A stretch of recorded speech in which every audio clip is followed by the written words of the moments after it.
Nearly 4 years after the onset of the global financial crisis, economic prospects remain somber and challenging.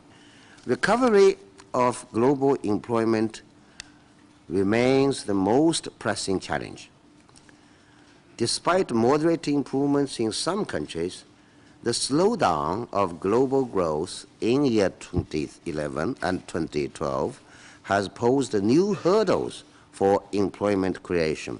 Day 2 of the United Nations Economic and Social Council's 2012 high-level segment delivered strong and clear discussions on the state of the global economy, trends, forecasts, and policy options outlining what is needed, from tackling the root causes of financial instability to redesigning structural, national, and fiscal policy. During Tuesday's policy dialogue with the international financial and trade institutions on current developments in the world economy. The situation is worsening. We are in what we call the synchronized global economic growth slowing down.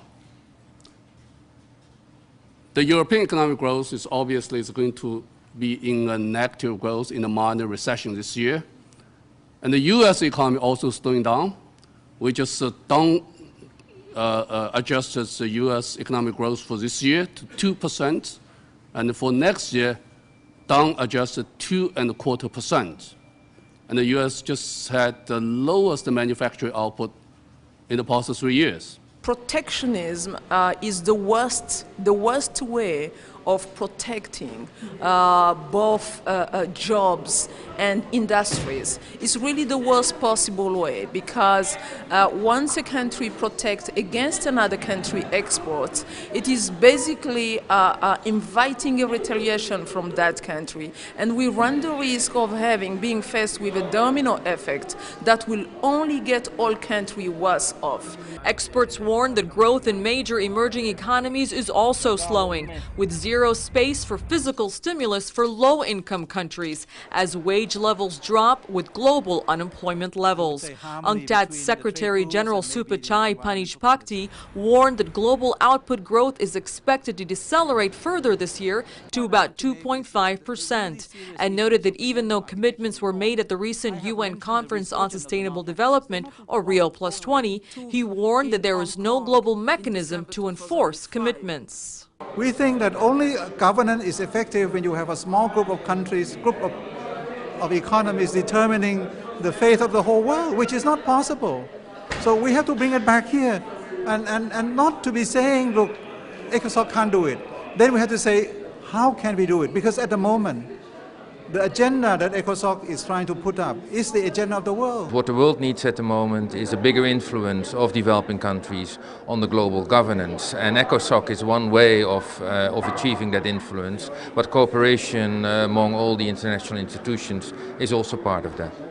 The big question today is, where is global governance? As UNCTAD pointed out, there are grave deficiencies in the way global governance is being practiced in determining our future.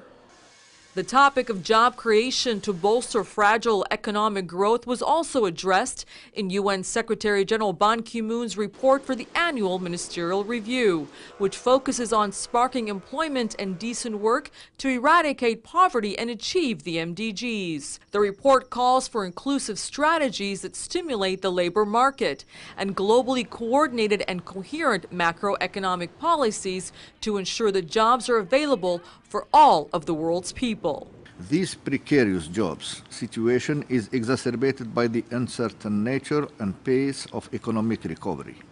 We are facing a worldwide employment emergency.